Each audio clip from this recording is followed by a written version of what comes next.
Mes chers amis astronomes, bonjour, bienvenue sur la chaîne Fred l'astronome. Je suis Frédéric Bertoni et j'espère que vous allez bien. Comme pour la première vidéo, je vous refais un petit aparté pour vous réexpliquer pourquoi je vous mets la lune tout le long de la vidéo. En plus, là, la lune dans cette vidéo, elle sert d'à-propos, donc elle sert d'appui pour la vidéo. Parce que j'ai voulu filmer avec ça, là, le Panasonic Lumix LZ300. Alors, je ne vais pas répéter ce que j'ai dit dans le premier aparté pour la première vidéo où c'est tout noir. Mais voilà, donc je vous le conseille, cet appareil photo pas cher. Pour le moment, là, il est pas cher. Je l'ai vu à moins de 300, je l'ai vu à 380 €. Je ne sais plus sur quel site. Donc, il n'est pas vraiment cher. Il filme en ultra haute définition à 25 images secondes. En 1080p, 60 images secondes. Par contre, je vous le conseille pour filmer dans la journée, c'est-à-dire diurne, donc quand il y a du temps, tout ça, ou à l'intérieur avec des bonnes lights. Voilà. Mais la nuit, je ne vous le conseille pas. Je le savais, j'aurais pas dû, mais il y avait un mode nuit, je l'avais mis, mais bon, apparemment le mode nuit, bon, n'a pas fonctionné comme prévu. Donc voilà, donc après, j'ai refait d'autres vidéos le lendemain, avec le Sony Alpha 7S qui me filme là maintenant. Donc voilà, donc je vous ai mis à la place de voir un écran noir, ben, je vous ai mis la lune. Puis de toute façon, vous verrez, ce que je dis dans la vidéo, ça sert très bien d'à propos la lune, ça sert très bien à appuyer ce que je dis. Voilà, puisqu'elle est hyper stable dans l'appareil photo, elle reste bien sur le capteur de l'appareil photo, donc bien l'appareil photo il est à la place de l'oculaire. Donc, il reste bien dans le champ de l'appareil photo, donc bien dans le champ de l'oculaire s'il y avait un oculaire. Donc, ça tient bien les à-propos que je vais vous dire dans la vidéo là, que vous allez voir maintenant, dès que je vais me taire. Et je vais me taire maintenant. Je vais vous laisser regarder la vidéo. Je vous souhaite un bon visionnage. Et comme on ne va pas se revoir après la vidéo, on se reverra dans une prochaine vidéo. Je vous dis merci d'avoir regardé la vidéo. Je vous dis à bientôt. Prenez soin de vous. Mettez l'œil à l'oculaire. Et de toute façon, tout ça, je vous le dis à la fin de la vidéo. Donc maintenant, je me tais et je vous laisse regarder la vidéo. Allez, ciao! Mes chers amis astronomes, bonsoir. Bienvenue sur la chaîne Fred l'astronome. Je suis Frédéric Bertoni et j'espère que vous allez bien.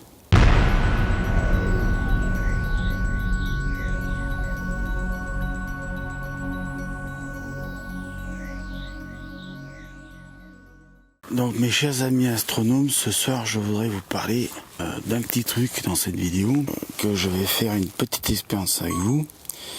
À partir de maintenant, je vais cliquer sur, donc je vais capturer la lune en vidéo, et pendant ce temps, je vais vous parler de ce qu'on appelle le suivi. Voilà, vous voyez, j'ai acheté la caméra StarSense. Dans une première vidéo, je vous ai parlé de quelques problèmes que j'avais eu avec la caméra, le hand control qui prend pas en compte le GPS du télescope. Donc là, ça fait 33 secondes, presque 34 secondes même, que je fais même un peu plus, hein, que je suis en train de prendre la lune en vidéo. Et pourquoi je le fais en vidéo? Parce que c'est le meilleur moyen de voir si le suivi de la caméra fonctionne. Donc tout ça pour vous dire que là je suis en train de vous parler du suivi.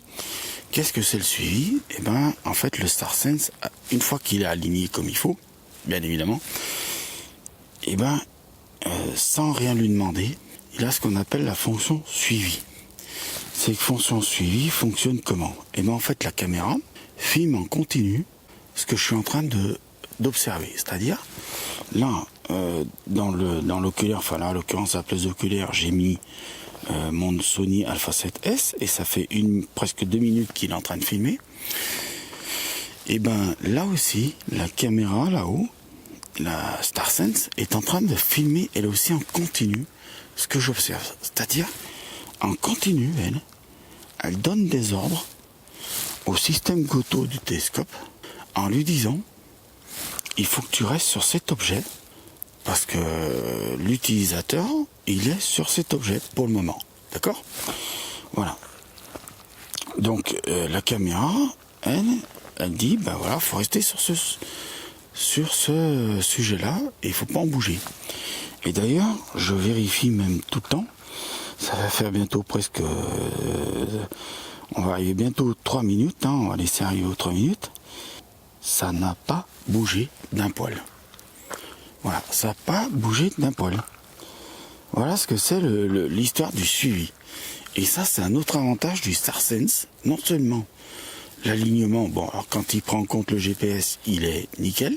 Et donc, vous n'avez plus besoin de dire, oh là là, faut que j'aligne mon télescope, faut que je fasse la mise en station de mon télescope. Bah là, plus besoin. Vous allumez le télescope.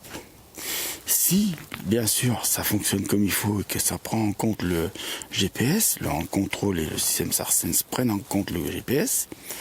De toute façon, ça, je vais essayer de le régler, cette histoire, je vous l'ai dit, je vous l'ai expliqué déjà dans la première vidéo StarSense. Et ben, la fonction suivie, la fonction donc votre fonction de faire qu'il faut mettre le télescope, donc je suis en train de perdre le fil, excusez-moi, il est tard et je suis fatigué, donc la mise en station de votre télescope, et ben c'est tout contraignant quand vous avez une lunette à chercheur là, ou un système pointe rouge. Il faut aligner, tac sur telle étoile, paf, faut aligner sur. Regardez si là c'est bien centré dans l'oculaire, une autre étoile, regardez c'est bien centré, et patati, et patala, et nanana, et je t'en passe les meilleurs. Et c'est hyper long. Là, si tout fonctionne bien, je dis bien si tout fonctionne bien, mais l'histoire du GPS, je vais régler son compte. Si tout fonctionne bien, vous allumez le télescope et vous attendez que le hand control vous dit la mise en station est terminée. Vous vous rendez compte l'avantage que vous avez? Vous perdez pas de temps. Ça se fait, allez, grand max en 4 minutes. Parce que bon, mon télescope il est comme il est, fonction Goto, machin, tata. C'est pas des super calculateurs, on n'est pas avec des Pentium i7 machin à je sais pas combien de gigawatts, de gigahertz, on n'est pas sur des i9 à je sais pas combien de gigahertz, on n'a pas des Nvidia machin tatata 2080 Ti, 2090 Ti machin tout le bastringue. Non, dedans il y a un calculateur, mais le calculateur c'est pas une foudre des guerres, donc il faut quand même bien entre 4 et 5 minutes, suivant un petit peu voilà l'humeur qu'il a le télescope. Il faut bien entre 4 et 5 minutes pour faire la mise en station complète, c'est-à-dire l'alignement et tout. Une fois que tout ça c'est fait, ben, il y a une fonction très simple, c'est le suivi. Et là vous voyez ça fait bien 5 minutes que je suis en train de filmer. Alors il n'est pas parfait le suivi. Parce que vous aurez remarqué, en presque 6 minutes là que je suis en train de filmer la Lune, ta gueule le chien, la Lune elle a légèrement bougé. Alors ça corrige pas les erreurs, ça corrige pas les erreurs périodiques. Hein. Par contre, il y a quand même une fonction suivi. Elle n'est pas totalement parfaite, elle n'est pas totalement nickel, mais elle est là. Et elle fonctionne quand même. Et assez bien pour suivre la Lune par exemple. Alors, je ne l'ai pas testé pour suivre, je sais pas, Mars ou une autre planète. Je ne l'ai pas testé pour suivre un objet du ciel profond, bien évidemment. Mais n'empêche que là, sur la Lune, eh ben, ça fonctionne assez bien. Voilà. Alors ma Lune elle est un petit peu trop parce que non peut-être pas. J'ai pas mis le pare-buée parce que je pensais pas rester aussi longtemps ce soir. D'ailleurs j'ai bientôt terminé, je vais bientôt tout ranger le matériel. Mais voilà, donc je voulais faire quand même quelques images de la Lune. Voilà, pour vous les mettre donc dans la première vidéo. Et là pour vous parler en même temps du suivi. Voilà. Donc c'est une deuxième fonction. C'est une fonction que je ne connaissais pas du tout du StarSense, que j'en avais jamais entendu parler, et je l'ai découvert tout à l'heure en tournant ma vidéo, la première vidéo du StarSense. J'ai dit tiens, tout à l'heure je regardais dans mon oculaire tous les 5 minutes, et la Lune elle était toujours parfaitement alignée dans l'oculaire. J'ai dit bah tiens, comment ça se fait? J'ai laissé un moment mon télescope tout seul, j'ai été voir au bureau là-bas la notice, et dans la notice j'ai rien trouvé. Et puis je me suis dit oh, c'est quand même pas normal cette histoire. Alors j'ai été voir sur internet, et sur internet je suis tombé sur un truc de dingue. Alors c'est un truc qui est tout en anglais, c'est un site qui est tout en anglais, et les gars là-bas, les Américains, parce que c'est aux États-Unis, ils en sont dingues de ce truc. Ils disent ouais, Good for America, ça bouge, machin, le suivi, nana, nickel, les mecs deviennent complètement dingues, ils sont complètement fous de ça. C'est un truc de malade. Ah ouais, le truc il est dingue. Les Américains sont complètement dingues, ils disent ouais ça marche super bien le suivi. Alors je me suis dit quand même c'est étonnant quand même cette histoire de suivi. Et effectivement, fort de constater que là la lune, bon elle est un petit peu au milieu de mon écran